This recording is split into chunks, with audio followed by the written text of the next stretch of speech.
L'Hebdo-Copro, Isabelle Dahan, fondatrice de monimmeuble.com, mon-immeuble.com. L'information et les services de la copropriété. Un grand bonjour à tous les auditeurs et auditrices de Radio Imo. C'est ma première chronique de l'année et je voudrais, avant de commencer, vous adresser mes meilleurs vœux. L'équipe de monimmeuble.com se joint à moi pour vous souhaiter une merveilleuse année 2018, que la santé, l'amour et la joie soient au rendez-vous et que la réussite soit en conclusion de tous vos projets. Aujourd'hui, nous allons nous poser une question importante en matière de gestion de copropriété. Peut-on se passer de gardien ? La tentation est forte de supprimer le poste du gardien pour réaliser des économies substantielles, mais est-ce une bonne idée ? L'entretien des parties communes est l'un des principaux postes de dépenses d'une copropriété. Le syndicat des copropriétaires peut salarier un gardien pour lui confier cette tâche, mais d'autres solutions sont envisageables, comme celle de recruter un employé d'immeuble ou faire appel à un prestataire de service. La question du choix entre ces solutions se pose le plus souvent à l'occasion du départ en retraite du gardien en place. Doit-on en embaucher un autre ou tout simplement supprimer définitivement le poste ? Il faut dire qu'en matière de réduction des charges, il n'y a pas photo. Le salaire du gardien peut représenter 20% du budget d'une copropriété, mais en l'absence de chauffage collectif, on peut dépasser les 40%. Selon Édouard-Jean Clouet, cofondateur de meilleurcopro.com, un gardien à plein temps revient annuellement à 40 000 €. Au salaire viennent s'ajouter les avantages en nature, comme le logement et les frais y attenants. D'ailleurs, on constate que la vente ou location de l'ancien logement de fonction du gardien est la cause principale de la réduction de postes de gardien dans les copropriétés. Lorsque l'on fait appel à une société de nettoyage externe, les frais liés à ses salariés ou au nettoyage lui-même sont évidemment inclus dans le prix de la prestation. En revanche, ce n'est pas le cas lorsque la copropriété salarie un gardien logé ou un employé.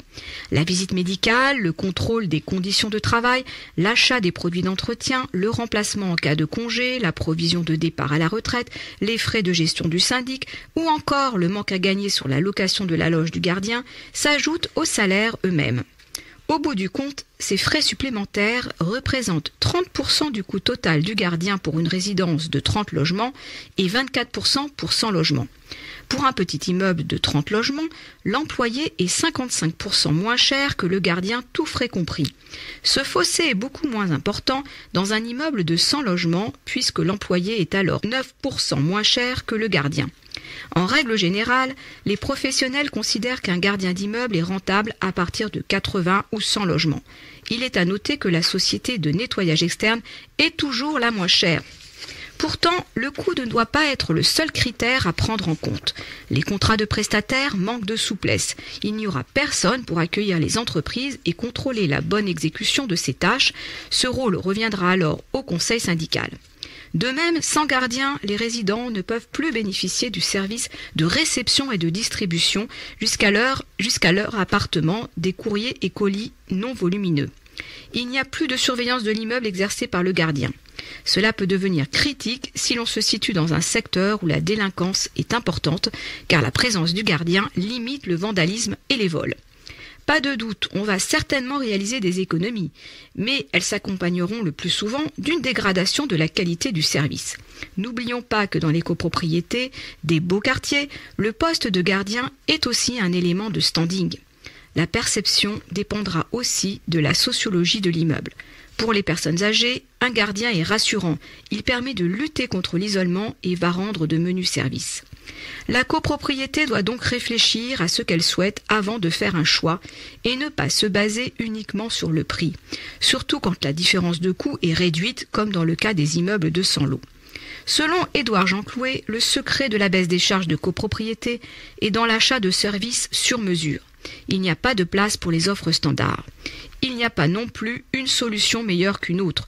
Tout dépend de la spécificité de la copropriété, de ses attentes et exigences. On se retrouve la semaine prochaine pour notre rendez-vous Hebdo-Copro. D'ici là, portez-vous bien et continuez de nous suivre sur monimmeuble.com. L'Hebdo-Copro, Isabelle Dahan, fondatrice de monimmeuble.com, mon-immeuble.com. L'information et les services de la copropriété.